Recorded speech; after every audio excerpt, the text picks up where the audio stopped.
Iyahan ko ang lahat at tumayo para sa ating panalangin. Pangunahan mo binibini sumundo.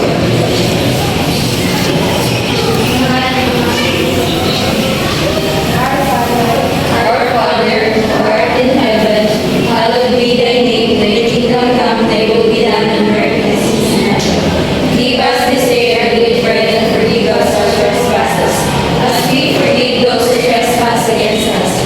And lead us not into temptation, but deliver us from evil.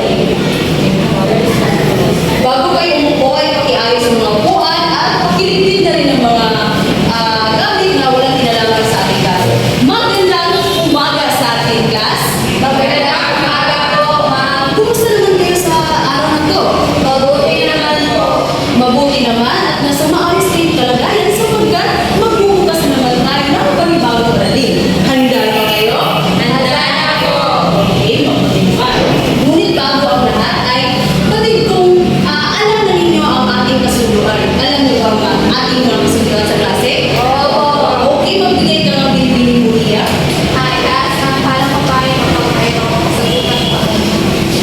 Okay, taas tama ang kanang kamay kung mayroon kang suggestion o kasagutan sa magiging tatanungan ko mamaya. Okay, magbigay pa ng isang binibining balister. Huwag magdadalan sa katabi. Okay, huwag makipagdadala sa katabi upang mas lalo nyo maunawaan ang ating leksyon. Okay, may magbibigay pa ba? Okay, binibining organo. Kailangan ko sa mga pagkatang buhay. Okay, makilaw sa pagkatang gawain. Matutupad niyo ba ito, class, na inyong matutupad ang mga kasunduan sa ating klase? Opo. Okay, okay naman. Ngunit bago tayo formal na talakayin ang ating panibagong leksyon, ay magkaroon muna tayo ng pagkatang gawain. At hahagiin ko kayo sa dalawang pangkat. Dito ang unang pangkat, magsisimula kay Binibining Adamya at magtatapos kay Binibining Baliser. Pangkat muna kayo. At ang pangkat-dalawa naman ay magsisimula kay Binibining Moria at magtatapos kay Binibining Organo. Kayo ang pangkat-dalawa. Okay, mamili lamang kayo ng isang representante sa bawat. Ang tanging gagawin nyo lamang ay gumawa kayo ng graphic organizer at italagin nyo yung 5 katangian dyan na taglay ninyo bilang isang kapatid. Maaaring kayo ay naging isang mabuting kapatid o masama. 5 katangian lamang at sa pagpapaliwanag naman ay kinakailangan ay yung buong grupo ang siyang mag-uulat. Ibibigay ko lang kayo ng 5 minuto para sa gawain ito at ganito ang pamantayan ng inyong gawain. Sabay-sabay na basahin, class. Mga kamantayan, nilalaman, nagbibigay ng buong husay ang hinihingi ng nag-aapaksa sa gawain ng mga puntos. May kaunting kakulangan ang nilalaman ay pinapakita sa gawain at noong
puntos. Lampakan natin ang pagkakataon. Okay, class. Batay sa paunang gawain na ginawa ni Marina, ano kaya ang magiging maksang tatalakay natin sa umaga nito? Okay, sige, Daria. Batay sa mga kasagutan sa gawain na ginawa namin, maaaring pagsabi may kaugnayan sa ugnayan ng pagkakapatid. Okay, tumpak, magaling. Ang paksang tatalakay natin sa umaga ito ay may kinalaman sa kapatid kung saan ito yung dalawang kapatid na naging kapalasan sa bunso nilang kapatid. Hindi, ito ay tungkol sa sabay-sabay na basahin. Kabanata 10. Ang katampalasan ni Don Pedro at Don Diego ng Ibong Adarna. Okay, maraming salamat. Ngunit bago natin himayin ang kabuuang kwento ng kabanata nito ay narito ang ating mga layunin na dapat natin matamo pagkatapos ng ating leksyon. Sabay-sabay rin na basahin. Layunin. Sa katapusan ng leksyon, ang mga mag-aaral ay nasahang Nakikilala sa mga mahihirap na salita na matatatuan sa Kabanata 10. Ang pagpapalasan ni Don Pedro at Don Diego. nakapagtatanghal ng isang eksena na naglalarawan ng isang kataksilan sa tunay na buhay. Na ikakabit ang mensahe ng Kabanata 10 sa sariling karanasan sa buhay bilang isang mabuting kapatid. Okay, maraming salamat class. Bago riyan ay ating munang bubuksan ang mga mahihirap na salita kung saan ito ay matatagpuan ninyo sa kabanata 10 upang maging madali lamang sa inyo na maunawaan ang mga salitang iyon. At magtatawag lamang ako ng mga iilang estudyante kung saan ang inyong puntos ay nakabatay pa rin sa inyong scoring board. Okay? Sabay-sabay sa basahin ang panuto class. Pagkano, kilalanin ang mga kasing kahulugan na salita makikita mula sa Hanay B. Okay. Okay, so pagkatuna, may tatlong representante na nagboluntaryo. Sa unang salita,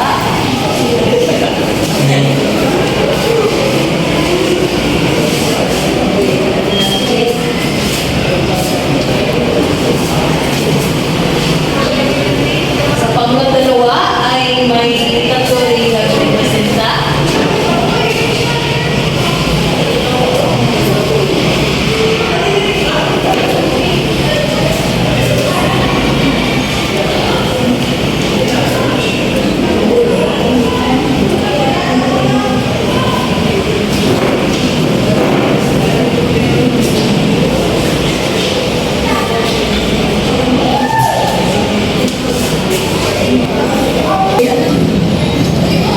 Okay, maraming salamat.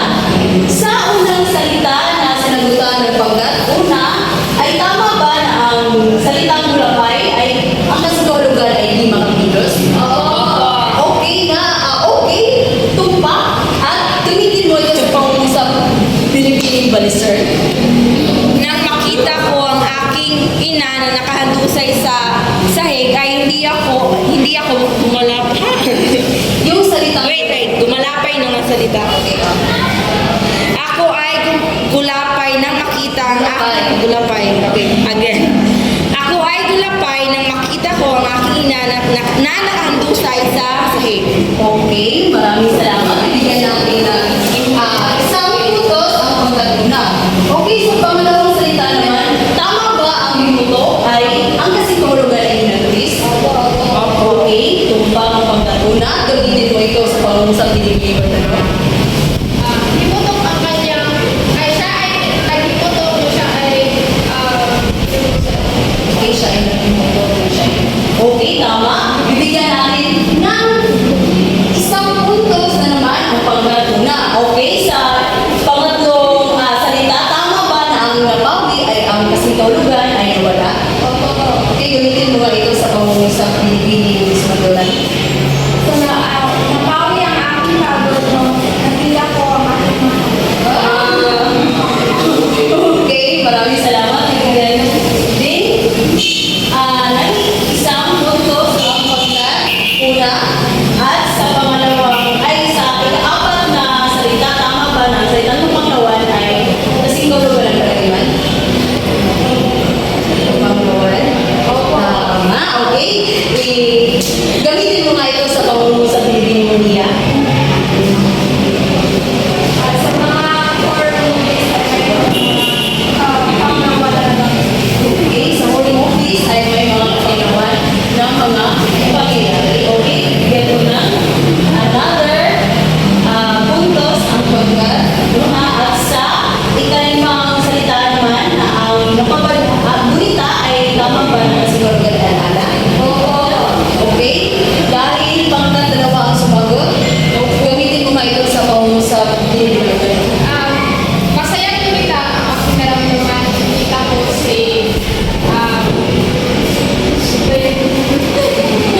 Don Juan.